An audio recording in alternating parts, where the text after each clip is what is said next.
Hi friends, ನಮಸ್ತೆ. ನಾನು ನಿಮ್ಮ AKBC ಕುಕ್ಕಿಂಗ್ ಚಾನಲ್ಗೆ ಎಲ್ಲರಿಗೂ ಸ್ವಾಗತ.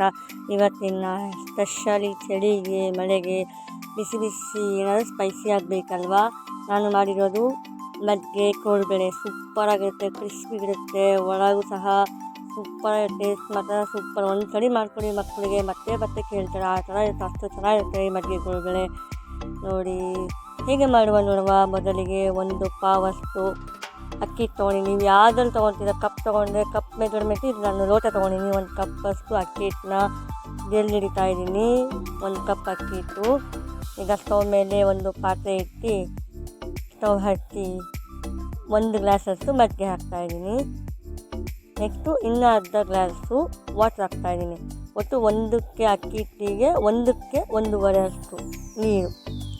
ಆಯಿತಾ. ಉಳ್ಮಜ್ಜಿಗೆ ತೊಗೊಬೋದು, ಸಿಹಿ ಮಜ್ಜಿಗೆ. ಉಳ್ಮಜ್ಜಿಗೆ ತೊಗೊಂಡಿದ್ದೀನಿ, ಸೂಪರಾಗಿರೋ ಟೇಸ್ಟ್ ಮಾತ್ರ. ಹಾಗಾಗಿ ನೆಕ್ಸ್ಟ್ ರುಚಿಗೆ ತಕ್ಕಷ್ಟು ಉಪ್ಪನ್ನು ಹಾಕಿ,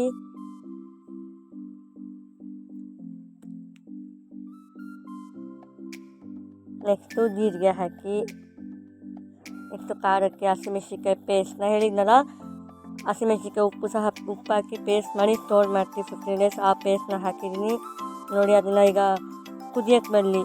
ಆ ಉಪ್ಪು ಎಲ್ಲ ಕರಗಿ ಚೆನ್ನಾಗಿ ಕುದಿಬೇಕು. ಚೆನ್ನಾಗಿ ಕುದಿದ್ರೆ ಹಿಟ್ಟು ಸಹ ಚೆನ್ನಾಗಿರುತ್ತೆ ಟೇಸ್ಟ್ ಸಹ. ಒಡ್ಕ ಆಗಲ್ಲ, ಅಂದರೆ ಮುದ್ದೋಗೋದು ಆ ಥರ ಆಗಲ್ಲ. ಹಾಗಾಗಿ 1 ನಿಮಿಷ ಚೆನ್ನಾಗಿ ಕುದೀಲಿ.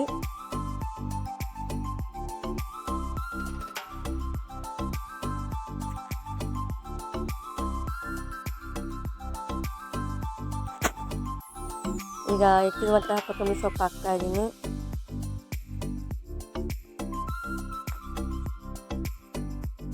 ನೋಡಿ, ಈಗ ಚೆನ್ನಾಗಿ ಕುದೀತಿದೆ. ಈಗ ನಾವು ಜಲ್ದಿಟ್ಟಿದ್ವಲ್ಲ ಅಕ್ಕಿ ಹಿಟ್ಟನ್ನ, ಅದನ್ನು ಈಗ ಇದಕ್ಕೆ ಪಾತ್ರೆಗೆ ಹಾಕಿ, ಈಗ ಹಾಕಿದ್ಮೇಲೆ 1 ನಿಮಿಷ, ಅಂದರೆ ಒಂದು ಕುದಿ ಬರೋ ತನಕ ಬಿಡಿ.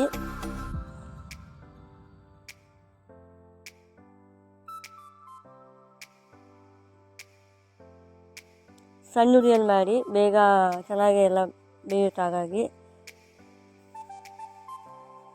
ಈಗ ಕೈಯಾಡಿ ಒಂದು ಕುದಿ ಬಂದಿದೆ. ಹಾಗಾಗಿ ಚೆನ್ನಾಗಿ ಮಿಕ್ಸ್ ಮಾಡಿ ಲಿಡ್ ಕ್ಲೋಸ್ ಮಾಡಿ ಒಂದು 10 ನಿಮಿಷ ಅಳ್ಕೊಳಕ್ಕೆ ಬಿಡಿ. ತಣ್ಣಗಾದ್ಮೇಲೆ ಒಂದು ಬೇಸಣಿಗೆ ಹಾಕ್ಕೊಳ್ಳಿ. ಅದನ್ನು ಸಹ ಚೆನ್ನಾಗಿ ನಾದಿ ಫಸ್ಟ್ ಬೇಸಣಿಗೆ ಹಾಕ್ಕೊಂಡು ತಣ್ಣಗೆ ಹಾಕ್ಬಿಡಿ ಕೂಲಾಗೆ. ಈಗ ತಣ್ಣಗಾಗಿದೆ. ಇದನ್ನ ಈಗ ಸ್ವಲ್ಪ ಹಿಟ್ಟು ತೊಗೊಂಡು ಒಂದು ಪ್ಲೇಟಲ್ಲಿ ಅಥವಾ ತಟ್ಟೆಯಲ್ಲಿ ಚೆನ್ನಾಗಿ ನಾದಿದ್ರೆ ಚೆನ್ನಾಗೇ ಆಗುತ್ತೆ. ಇಲ್ಲಾಂದರೆ ಮುದ್ದೋಗೋದು ಆ ಥರ ಆಗುತ್ತೆ. ಹಾಗಾಗಿ ನಾದಿ ನೋಡಿ. ಈಗ ಮಣೆ ಮೇಲೆ ಸ್ವಲ್ಪ ತಗೊಂಡು ಕೋಡುಬಳೆ ಥರ ದೊಡ್ಡದಾದ್ರೂ ಮಾಡ್ಬೋದು, ಸಣ್ಣ ಮೀಡಿಯಮ್ ಸೈಜ್ ಮಾಡಿದ್ದು ನಾವು. ಕೆಲವೊಬ್ಬರು ಸಣ್ಣ ಬೇಕಂತಾರೆ, ಸ್ವಲ್ಪ ದೊಡ್ಡ ಬೇಕಂತಾರೆ. ಸ್ವಲ್ಪ ದಪ್ಪ ಮಾಡಿದ್ರೆ ಚೆನ್ನಾಗಿ ಮಜ್ಜಿಗೆ ಕೋಡುಬಳೆಗೆ. ನೋಡಿ, ಮಾಡಿದ್ದೀವಲ್ಲ ಅದೇ ಟೈಪು ಉಳಿದಿರುವಂತಹ ಹಿಟ್ಟು ಕೋಡುಬಳೆನ ಆ ಥರ ಮಾಡ್ಕೊತಾ ಇದ್ದೀವಿ. ಇದೇ ಥರ ಎಲ್ಲ ಹಿಟ್ಟನ್ನು ಮಾಡಿ ರೆಡಿ ಮಾಡ್ತಾಯಿದ್ದೀನಿ. ನೋಡಿ, ಈಗ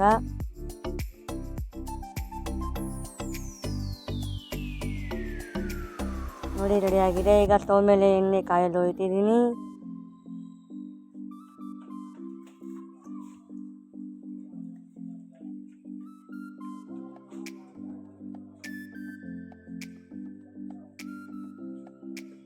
ಈಗ ಎಣ್ಣೆ ಕಾದಿದೆ, ಒಂದೊಂದೇ ಹಾಕೋಣ.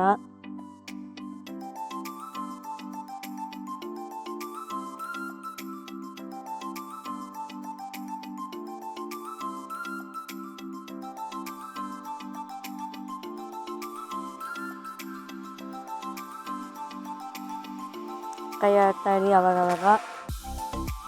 ಫುಲ್ಲು ರೋಸ್ಟ್ ಮಾಡಿಬಿಟ್ರೆ ಒಳಗೆಲ್ಲ ಹಸಿ ಇರಲ್ಲ, ಟೇಸ್ಟ್ ಬರಲ್ಲ. ಹಾಗಾಗಿ ಮೀಡಿಯಮ್ಮಾಗಿ, ಫುಲ್ಲು ಹಸಿ ಇರಬಾರ್ದು, ಫುಲ್ಲು ರೋಸ್ಟ್ ಇರಬಾರ್ದು, ಮೀಡಿಯಮ್ಮಾಗಿ ಮಾಡ್ಕೊಳ್ಳಿ. ಟೇಸ್ಟ್ ಸಹ ಚೆನ್ನಾಗಿ ಬರುತ್ತೆ.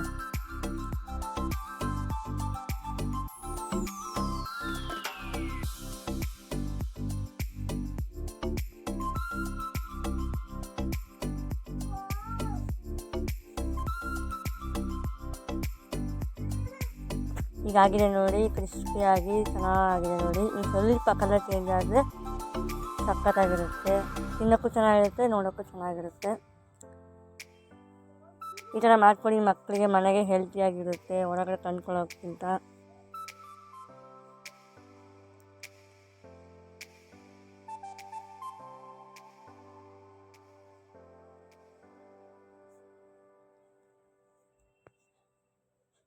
ನೋಡಿ ಈಗ ಆಗಿದೆ. ಇದನ್ನು ಒಂದು 2-3 ಜರಡಿಗೆ ಟ್ರಾನ್ಸ್ಫರ್ ಮಾಡ್ತಾ ಇದ್ವಿ. ಈಗ ಒಂದು ಪ್ಲೇಟಿಗೆ ಸರ್ವ್ ಮಾಡೋಣ.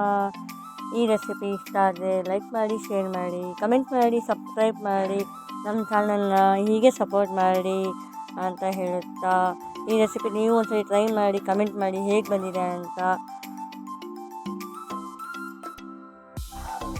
Thank you for watching this video. Thank you all.